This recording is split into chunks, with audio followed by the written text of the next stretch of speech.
87년 노동자 대투쟁이 있었던 현대중공업. IMF 이후 비정규직 노동자들이 급격하게 증가하면서 조선소 하청 노동자들의 투쟁이 곳곳에서 일어났다. 현대중공업 하청노동조합 건설의 열망은 1997년부터 시작되었다.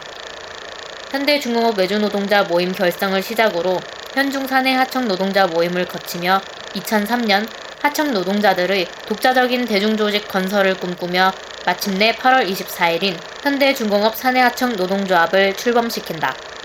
사내하청노조가 생기자 현대중공업은 초대 지회장이었던 조성웅, 사무장 이승열 등 공개된 조합원 소속업체를 모두 폐업시키며 극심한 탄압을 자행했다. 2004년 2월 14일 하청노조 발기인이었던 박일수 열사가 하청노동자도 인간이다는 유서를 작성하고 현대중공업 공장 안에서 분신하는 사건이 발생한다. 지역본부는 즉각 박일수 열사 분신투쟁 대책위를 구성하고 열사투쟁을 조직했으며 하청노조 조직부장이었던 이웅남을 포함한 김주익, 김동엽, 조합원 3인은 지프크레인 219호에 올라 점거농성에 돌입하게 된다. 크레인에 오르자 현대중공업은 경비대를 동원하여 조합원들의 바지를 벗기고 입에 재갈을 물리는 등 얼굴을 알아볼 수 없을 정도의 집단 폭행을 저지르며 몇 시간 만에 처참하게 끌어내렸다. 탄압은 회사뿐만이 아니었다. 개인적인 역할은 있었으되 조직적인 역할은 거의 없었다. 대책위 참여를 거부하며 열사를 음해한 현중노조는 54일간 열사투쟁 중 6차례나 열사의 빈소를 폭력 침탈하기도 했다. 이 사건으로 현중노조는 금속연맹에서 제명당하며 굴욕의 역사를 남긴다.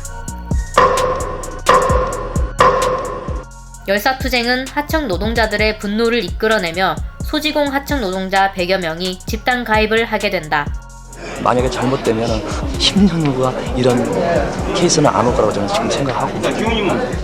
현장 중식 집회, 출근 투쟁, 항의 방문 등 여러 투쟁을 전개해 나가지만 조합을 탈퇴하지 않으면 업체를 폐업하겠다는 회사의 협박과 해고에 투쟁의 동력이 무력해진다.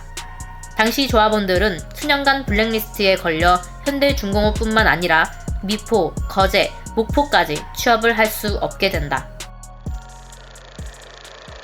이런 회사의 탄압에도 원청과 하청업체를 상대로 임단협 투쟁과 수차례 교섭을 요청하지만 단 한 차례도 이루어지지 않았다. 반복되는 업체 폐업과 핵심 간부들의 해고로 임단협 투쟁은 크게 패배하였고 하청지회는 오랜 기간 침체기를 맞는다. 대법원으로부터 원청 사연자성을 인정받지만 이를 통해 조합원 확대와 같은 투쟁으로 이어지지 않았다. 현장을 중심으로 한 인상직 간부를 인선하며 현대중공업에서 미포조선까지 모든 비정규직 노동자로 조직 대상을 확대하고 현장 조직과 대중적 노조로 거듭나기 위해 총력을 다했다. 그러던 중 정규직 노조의 민주파 당선으로 원하청 공동사업을 진행하기도 했다. 이 계기로 8년 만에 임단협 투쟁을 결정하고 업체를 상대로 수차례 교섭을 진행하지만 모두 결렬된다. 노조 설립 이후 최초로 쟁의권을 확보하고 현중 노조에 맞춰 공동파업을 전개해 나가지만 교섭 도중 계약 해지와 업체 폐업, 부당 징계 등 사측은 끊임없이 하청지회를 탄압으로 공격했고 14년 임단협 투쟁이 종결되자 고용승계 거부와 징계 해고를 단행했다. 사내 하청지회는 대부분 방어를 해냈지만 끝내 3명의 해고자가 발생하기도 했다. 중대재해 책임자 처벌을 요구하며 45일간의 노숙농성을 정리하고 현장 조직화 사업을 준비하던 중 현대미포조선 KTK 사태가 발생한다. 대규모 임금체불과 기습폐업을 단행, 소위 먹튀폐업이 발생했고 수십 명의 노동자들이 원청을 상대로 사무실 점거, 사장 면담을 요구하는 농성을 시작한다. KTK 농성과 하청노조 집단가입 운동으로 함께 병행했고 기존 조합원의 3배가 넘는 인원이 노조에 가입하는 성과를 낳기도 했다. 정몽준 피파 회장 출마 저지 투쟁과 중대재해 책임자 처벌 유족 투쟁, 무기한 단식 농성, 지역 투쟁으로 남은 KTK 노동자 3명 중 2명이 고용승계를 이루었다. 2014년부터 이어온 조직력 확대는 조선업 구조 조정이 본격화되면서 수세적인 상황에 놓이게 된다. 업체 폐업, 임금 삭감, 무급휴직, 핵심 조합원들의 해고와 휴직이 이어지며 활동력이 위축될 수밖에 없었다. 이어지는 업체 줄폐업에 현대중공업 블랙리스트에 의한 간부 및 조합원 고용승계 배제 탄압이 더욱 거세졌다. 이 상황을 타개하기 위해 2명의 조합원이 고공농성에 돌입했고 107일의 투쟁으로 고용승계 및 복직, 원청의 블랙리스트 철폐, 간부들의 생존을 이끌어내어 하청 지회의 역량을 보존할 수 있었다.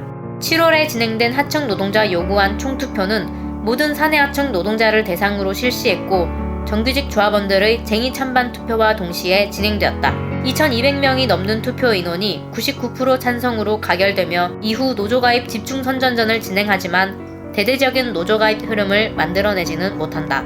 하지만 현대건설기계 사내하청업체인 서진 ENG 노동자들이 노조에 집단가입하며 업체와 교섭을 이끌어낸다. 업체와 총 9차례 단체 교섭을 진행하던 중 서진 ENG 대표는 2020년 7월 기습적으로 폐업을 통보한다. 이에 하청지회와 서진쟁대위는 모든 정황을 위장폐업으로 규정하고 원청에 책임질 것을 요구하며 현대중공업 정문앞 천막농성을 시작으로 백일문화재, 거점별 노숙농성, 고공농성, 연대투쟁을 이어가며 지금도 투쟁 중에 있다.